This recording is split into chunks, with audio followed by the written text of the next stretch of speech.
Hello, my name is Elham from English with Ellie, and in this lesson we're going to learn some synonyms for some overused English words. It's not that bad to use these English words while speaking, but if you want to improve your English and if you want to sound more native and if you want to sound more sophisticated while speaking, and if you want to add a little variety to the way you speak, this is a very good way to use synonyms while speaking. So now let's get started by the first word. So the word number 1 is good. You obviously know the meaning of good. This book is good, or the lecture was good. What other words can we say instead of good while talking? If something is better than good, you can say it's great. Great. The movie was great. If something is enjoyable, it's pleasant. For example, meeting my friends was pleasant. Or if something is even better than great, you can say it's superb. It's superb. For example, he's a superb doctor, or she's a superb actress. You see, a lot of these synonyms are also so simple, and perhaps you knew the meaning of most of them, yes? So try to use them while speaking. But the thing is, if you want to be able to use these English words in your speaking or in your writings, you have to turn these passive words to active words. Maybe it's hard for you, but if you try and practice more and more, you will. You can do it, I'm sure. The next overused English word is bad. You know the meaning of bad, right? And probably you know the meaning of the words that I'm going to tell you later on. But let's discuss them together. For example, the movie was bad. So instead of bad, what else can we say? What other words can we use? If it was very bad, I can say it was an awful movie, or it was an awful joke. It was a bad joke. Instead of bad, I can say awful. It was an awful joke. Yes? The weather today is awful. If it is very, very bad, I can say it's terrible. The weather today is terrible. Or that was a terrible mistake. That was a terrible traffic. Or if it was very, very, very, very bad, you can say that's horrible.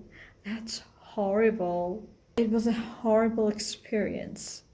It was a horrible experience, you can say.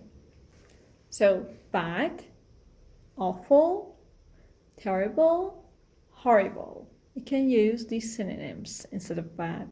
Let's move on to the next word, very. Very is very overused. So what else can we say instead of very? As you know, very is an adverb and it is used to add emphasis, more emphasis to some other adverbs or adjectives. For example, he is very smart. Very. So instead of very, what else can we say? If it is very, very, you can use extremely. He's extremely smart. Or she's extremely talented. Or you can also say incredibly. He's incredibly smart, or she's incredibly dedicated. Or you can also say remarkably. The view was remarkably beautiful. Remarkably. The word number 4 is interesting. So what else can we say instead of interesting? So what about fascinating? So what's the meaning of fascinating? It means very, very interesting. In my opinion, the space exploration is fascinating. Understanding that maybe another planet which has other kind of creatures that living there is fascinating for me, really. If something attracts and holds your interest, it's captivating. Captivating. It's like a book or a movie that you can't stop watching or reading it because it's so captivating. The book was so captivating, I couldn't stop reading it. If it's charming and attractive, you can say it's engaging. Engaging. Moving on to number 5, the word nice. What else can we say? Lovely? Yes, it's a lovely day, isn't it? She has a nice smile. Instead of nice, let me use lovely. She has a lovely smile. You can say charming. It means pleasantly attractive. For example, he has a charming personality. He has a charming personality. You can also say delightful, something that causes delight or joy. For example, the movie was delightful. The next word that we are going to talk about is happy. What else can you say instead of happy? For example, joyful. Joyful. The news made her joyful. The news made her happy. You can also say elated. Elated means very happy. For example, he was elated by the success. He was elated by the success. Pay attention to the preposition. Elated by or elated at something. Or you can also say ecstatic. Ecstatic. It means very, very, very happy. She was ecstatic about her new job. Next word is sad. I feel sad today. So instead of sad, what else can I say? You can say gloomy. Gloomy means very sad.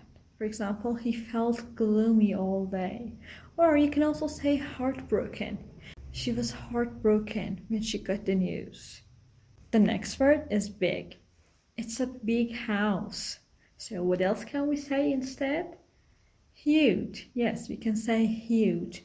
It's a huge house. Huge means very, very big. You can say massive. That's a massive building. That's a massive mansion. Or we can say gigantic.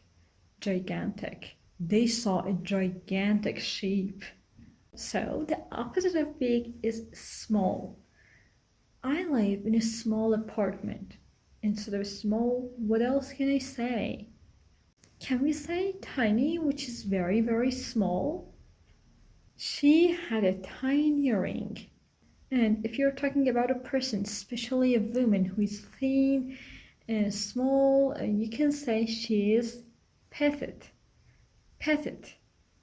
Pay attention. This is used only to describe a woman's body, and it means she is attractive and thin. She has petite fingers.